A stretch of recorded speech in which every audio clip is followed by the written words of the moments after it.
datang kembali di program Kongsi, Kongko bareng SMSI.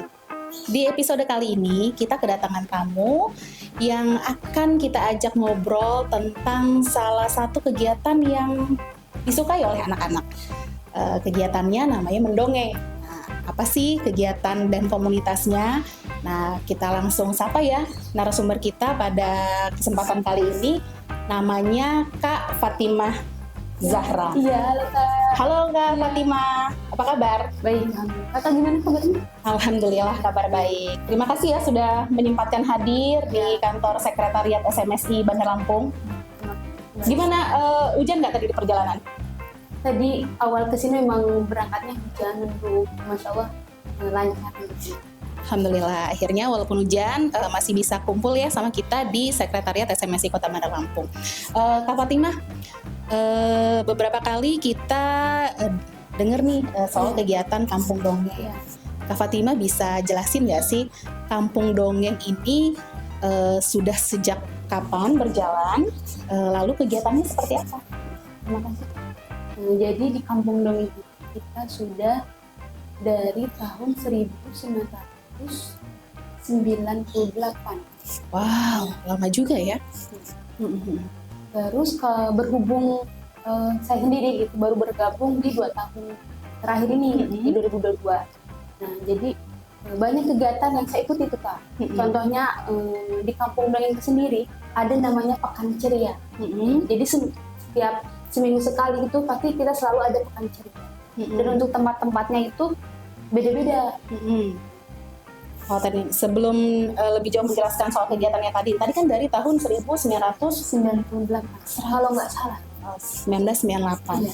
Kenapa sih begitu penting gitu kegiatan mendongeng ini sehingga teman-teman bikin kegiatan Kampung Dongeng? Karena bagi anak-anak zaman sekarang bahkan keseringan anak-anak itu kebanyakan pegang HP ya Kak, main game, itu gamenya apa gitu kan. Jadi khususnya untuk orang tua di luar sana gitu kan, bagus untuk anak-anak didongengkan.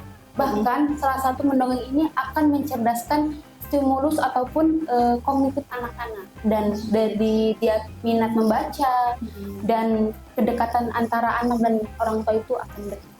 Oh, tadi melatih kecerdasan, juga mendekatkan anak dengan orang tua, yang juga membuat anak menjadi lebih gemar membaca ya. Itu juga. Ternyata manfaatnya lumayan juga ya. Berarti saya juga harus mulai nih kayak mendongengin anak. Nah tadi selain kegiatannya, tadi kita lanjutkan soal kegiatan. Tadi kan disebutkan ada di beberapa tempat. Iya. Nah ini kalau di Provinsi Lampung ada di mana aja sih kegiatan Kampung Dongeng ini? Kampung Dongeng ada di Bandar Lampung khususnya, terus ada di Metro, terus Lampung Utara, sama di Pringsewu. Di Pringsewu. Anggotanya itu siapa aja? Nah, kalau khusus anggota yang ada di Balam, tepat Fatimah gitu kan, ada yang aktif 8 orang. 8 orang. Cuman memang waktu sebelumnya itu banyak yang masuk Kak. Cuman karena berhubung mungkin ada kegiatan lain, terus udah bekerja di yang lain juga, jadi belum bisa bergabung dengan kita.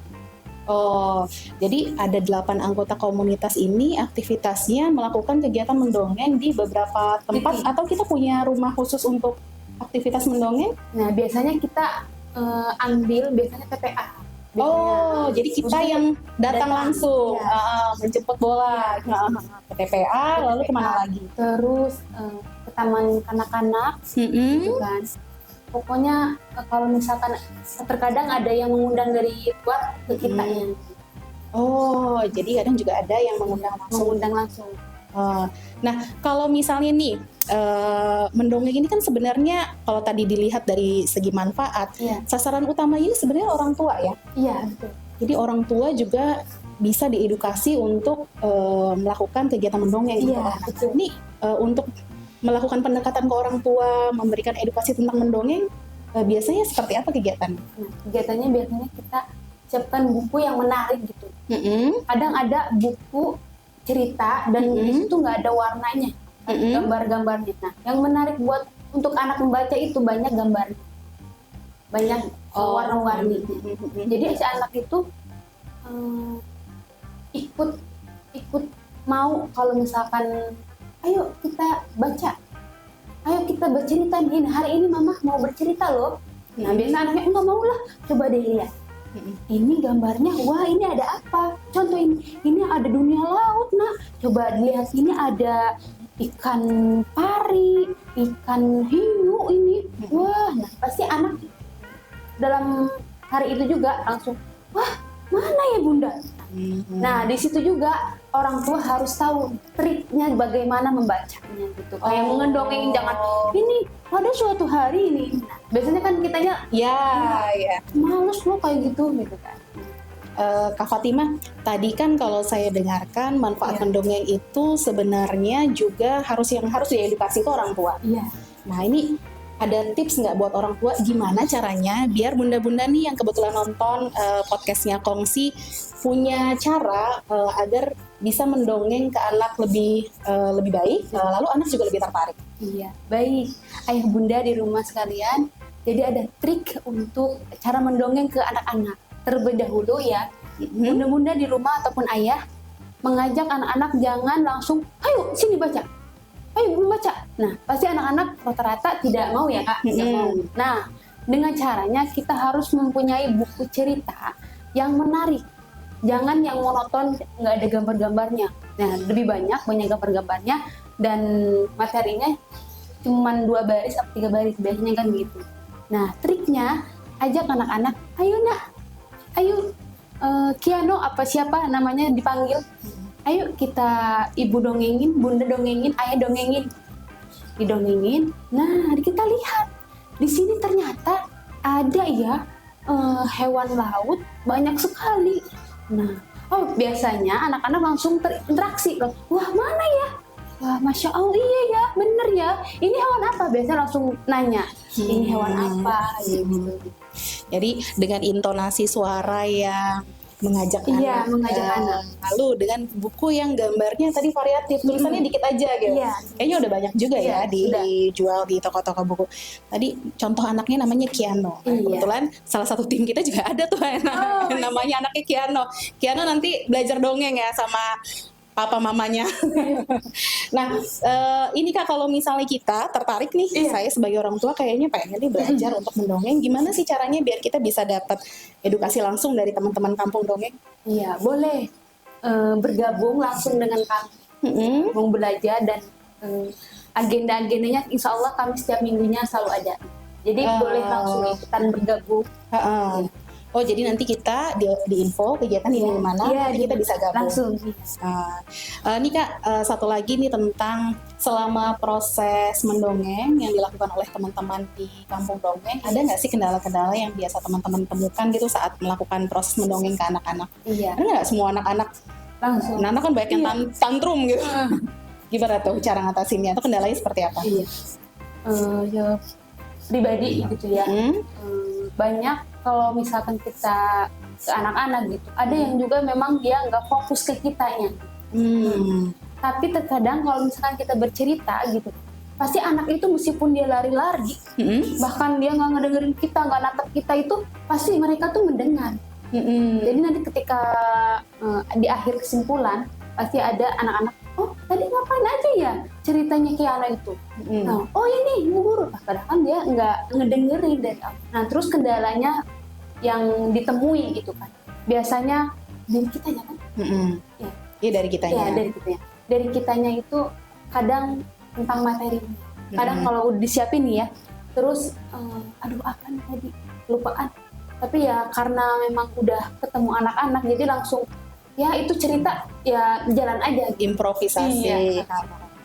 Itu ya kalau dari kita sebagai pendongeng. Iya. Kalau kendala yang dari anak-anak tadi seperti apa? Kalau anak-anak sih memang tingkat kefokusannya kalau tergantung kitanya, audiens kita dari awal. Kalau misalkan kitanya menarik, pasti anak-anak akan fokus ke kitanya. Tapi kalau dari awal pembukaan itu kita udah lemes, bikin anak-anak nggak semangat, pasti otomatis si audiensnya juga akan ini. Nah, kalau dari teman-teman sendiri nih, butuh waktu berapa lama sih sampai teman-teman yang ada di komunitas kampung dongeng ini bisa mahir mendongeng? Atau sebenarnya itu sekali aja udah langsung jago gitu, mahir mendongeng? Iya, bahkan ini cerita pribadi juga ya kan. Memang setiap hari itu memang selalu belajar dan belajar. Bahkan di pekan ceria itulah kami belajar bagaimana cara meng-MC, bahkan bercerita, terus ice breaking-nya. Nah dari situlah kita belajarnya gitu. Nggak hanya langsung satu kali nih ikut tentang cara mendongeng dengan langsung bisa gitu kan. Otomatis kita ya harus terus belajar gitu. Belajar dan ya nggak ada habis-habisnya gitu belajar. Jadi kalau sudah semakin sering mendongeng, makin akhir ya. Semua pasti begitu ya. Nah, ini kan tadi sempat jelasin kalau Kampung Dongeng juga sering diundang ke TPA, ya, ke sekolah. Nah, itu gimana sih teknisnya kalau misalnya nih ada dari pihak sekolah atau dari pihak TPA atau dari manapun nih mau mengundang teman-teman dari Kampung Dongeng untuk hadir mendongeng di tempat mereka? Iya, boleh. Teman-teman boleh dicek di IG-nya ya, Kampung Dongeng Lampung gitu. Di sana ada nomor dan boleh juga teman-teman langsung DM di Instagram. Oh iya, kalau Kampung Dongeng ini sebenarnya, sorry nih, kalau Kak Fatimah sendiri sebenarnya sudah berkeluarga atau belum? Belum. Belum. Ya nggak nyangka ya, ternyata Kampung Dongeng ini juga kegiatan mendongeng ini digeluti oleh teman-teman yang belum berkeluarga ya. Karena di sisi lain itu menarik ya perhatian anak-anak. Bahkan kita di rumah pun ada tetangga kita, keluarga kita dari kampung misalkan pulang, nah pasti banyak anak tuh ya. Nah, kita sebagai saudara, kakak, bibi itu, nah disitulah peran kita untuk berdongeng. Siapa nih yang tetangganya Kak Fatimah? Main ke rumahnya, nanti didongengin ya. Iya. Oke, Kak Fatimah, kita mundur lagi nih. Tadi kan sempat nyontohin gimana cara mendongeng. Terus kayaknya suaranya agak beda. Ada teknik-teknik suara khusus nggak sih dalam mendongeng? Iya, ada. Apa tuh, gimana? Contohnya kalau misalkan suara yang gendut itu lebih ke tokoh. Kalau tokohnya agak gendut, dia lebih ke mengeraskan di dalam suaranya. Emang boleh. Terus kalau misalkan anak kecil, aku mau ke sana. Nah kalau misalkan kakak kayak, apa, ikut nak, gitu. Lebih ke aku juga bisa belajar sih kak. Gitu. Jadi karakternya masih sama dari bicara aku juga gitu. Di komunitas itu nanti kita diajarin juga. Jadi suara yang kita gunakan itu menyesuaikan dengan tokoh atau karakter dalam dongengnya itu. Nah, menarik nih teman-teman dipelajarin. Ini Kak, kalau untuk program ke depan, untuk komunitas Kampung Dongeng sendiri, ada rencana nggak sih ke depan ini mau apa gitu? Nah, khususnya kita lebih dekat sama orang-orang media. Contohnya ini ya, terima kasih sudah mengundang kami gitu ya. Salah satu upaya dari teman-teman Kampung Dongeng untuk lebih dikenal luas ya. Betul sekali. Makasih juga deh udah datang. Nah, terus tadi sempat ngejelasin juga tentang salah satu pendirinya ya. Tadi Kak siapa namanya? Kak Awam Prakoso. Kak Awam Prakoso. Nah, tadi bisa dijelasin ulang nggak sih Kak? Tadi kan kalau Kampung Dongengnya sendiri sebenarnya berdirinya udah sejak lama. Iya. Nah, kalau untuk foundernya sendiri untuk di Provinsi Lampung itu sejak kapan? Sejak 2019. 2019. Hampir 4 tahun. Oh, sudah 4 tahun di Lampung. Kak Fatimah, untuk kedepannya nih setelah 4 tahun teman-teman Kampung Dongeng berjalan di Provinsi Lampung, ada nggak sih target kedepannya? Target kedepannya ya kita lebih banyak dikenal anak-anak, gitu, lebih meluas mendongengnya gitu. Khususnya kan kita masih di daerah Balam-Balam sini aja gitu, Lampung. Nah, siapa tahu dari kitanya ya Bismillah untuk bisa diundang keluar dari Lampung juga. Jadi nanti ke depan Bandar Lampung khususnya dan Provinsi Lampung umumnya semuanya punya kemampuan untuk mendongeng. Iya, betul. Untuk anak-anak yang lebih cerdas ke depan. Amin. Nah, Sobat SMSI, itu tadi perbincangan kita dengan Kak Fatimah Zahra tentang Kampung Dongeng. Semoga dengan diskusi kita saat ini bisa menginspirasi ibu-ibu, bapak-bapak juga ya. Nggak cuma ibu-ibu, tapi bapak-bapak dan anak muda juga untuk belajar untuk mendongeng untuk anak-anak dan generasi muda kita ke depan. Terima kasih banyak untuk Kak Fatimah Zahra atas ilmunya yang sudah disampaikan ke kita semua dan ke saya juga.